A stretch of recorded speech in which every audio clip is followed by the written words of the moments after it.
Kemudian waqala Sudai bisanadi, ya berkata Imam Sudai rahimahullah dengan sanad beliau, ya summun bukmun amyun fahum la yarji'un. Ya, adapun yang dimaksud dengan kalimat fahum la yarji'un yaitu yarji'una ilal Islam. Allahu akbar. Yarji'una ilal Islam ini pendapat yang kedua. Maka kalau sudah mereka menjauh dari hidayah, teman-teman sekalian, sudah keluar dari hidayah, maka ini bisa menjerumuskan pada kekufuran. Ujungnya kufur. Ya, saya ambil contoh begini. Ada kufur itu ada yang mengatakan langsung misalnya keluar dari Islam dengan kata-katanya. Ada yang dengan tindakannya. Tindakan. Ya, dia tidak mengatakan keluar dari Islam tapi mengatakan misalnya zina itu boleh. Nah, sedangkan dalam Islam menghalalkan dosa yang sudah disebut besar, dianggap besar, itu sudah kufur. Sudah kufur.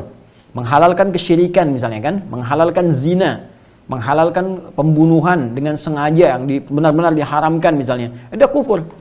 Ya, membolehkan seseorang nggak sholat, udah nggak sholat pun nggak apa-apa misalnya. Yang penting berbuat baik aja, udah kufur tuh.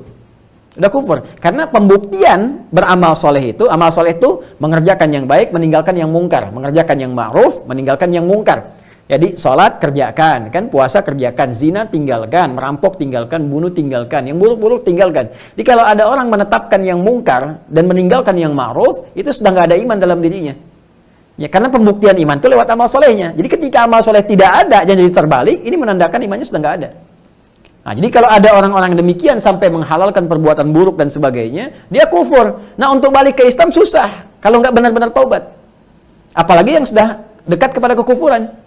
Ya, terlibat misalnya dengan keyakinan yang lain, masuk ke dalamnya, itu biasanya begini. Penyakit itu kalau sudah sampai ke situ, ujung-ujungnya menjelekkan agama sendiri. Ini orang dipertanyakan, ente itu agamanya Islam, kok menjelek-jelekan orang Islam terus? Sebenarnya apa masalahnya? Ya, kita sudah khatam kok toleransi, menghormati, nggak ada masalah, kita nggak ganggu orang, menghormati orang lain, kita yang punya lakum dinukum waliyadin, kita yang punya la ikraha fiddin, kami menghormati yang lain, menghormati ibadah, nggak pernah paksa, ya, kita dakwahkan dengan kelembutan, kalau ditanya kita menjawab, kita bertoleransi dalam kebaikan, dalam urusan dunia kita berbagi, obat berbagi, herbal berbagi, kan? Makanan kita bisa berbagi, dalam urusan agama kita masing-masing. Ya, kita mendoakan pada kebaikan, bertanya kita jawab, dakwah dengan cara yang lembut. Kok tiba-tiba ente menyoal? Masalah ente apa? Ya, Anda punya masalah apa? Anda ikut-ikutan ke tempat agama orang lain. Di tempat itu Anda menyoal orang Islam dan menjelek-jelekan orang Islam. Anda siapa sebetulnya? Ya, saya berhak marah gitu kan? Dalam kondisi seperti ini kita berhak marah. Itu menunjukkan keimanan kita. Anda siapa? Ya, Anda hati-hati gitu kan? Hati-hati dalam kondisi seperti ini. Justru itu provokator yang paling kuat. Dan itu melanggar undang-undang. Ya, karena di undang-undang kita negara menjamin kemerdekaan tiap-tiap penduduk untuk memeluk agamanya masing-masing dan beribadah menurut agama dan kepercayaan itu dijamin oleh negara. Ini menodai agama, datang ke tempat orang lain memprovokasi supaya menjelek-jelekan agamanya sendiri, ya, atau bahkan menjelekkan yang lain sehingga terkesan dalam keyakinan orang lain bahwa ini memang berbahaya, ini Islam yang salah. Ya, ini mengajarkan Islam yang salah padahal Islam dari dulu nggak terpecah-pecah. Nggak ada aliran-aliran dalam Islam. Islam liberal tuh nggak ada. Islam plural nggak ada. Islam ya Islam. Ya, jadi ada orang yang berusaha memecah seakan-akan dalam Islam banyak aliran sehingga yang ini jangan diikuti, ini diikuti, tidak. Ya, sudah jelas Islam itu sudah satu kesatuan, ini yang baik. Kalau ada yang jelek berarti di luar Islam. Ya, gampang aja caranya. Ada orang nyakiti orang lain, misalnya kan, oh ini ada aliran ISIS nih, tembak bom orang. Udah jelas itu bukan Islam, selesai. Dia cuma bawa-bawa nama Islam. Ya kan? Selesai. Maka tinggalkan yang demikian itu. Islam itu punya aturan, punya syariat, punya koridor. Maaf, dalam konteks ini saya tegas. Kalau udah menyangkut akidah, saya tegas. Saya nggak peduli dengan resiko-resiko dunia, karena persoalannya ini menyangkut tentang martabat kita di hadapan Allah. Jadi kan ketika kita kembali kepada Allah, ini penentuan. Di akidah itu penentuan. Ya, ada orang sholat misalnya sampai puluhan rakaat, sholat sunnahnya, sholat fardunya sempurna, khusyuk, tapi dia ingkar kepada Allah, ya tetap aja nggak ada gunanya. Ya, maka tauhid itu penting. Tauhid itu penting karena ini yang menentukan benar tidaknya amalan seseorang. Maka hati-hati teman-teman sekalian kalau udah terjebak pada kondisi-kondisi seperti itu.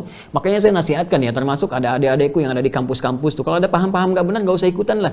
Ngapain Anda jauh-jauh masuk ke kampus, biaya keluar, orang tua Anda susah-susah, bahkan Anda sekolah ke sekolah Islam, tiba-tiba keluar jauh dari Islam. Anda mau sekolah apaan di situ? Masuk sekolah Islam, fakultas Islam, belajar hukum Islam. Kok di situ menjelek-jelekan Islam? Anda mau ngapain ke situ?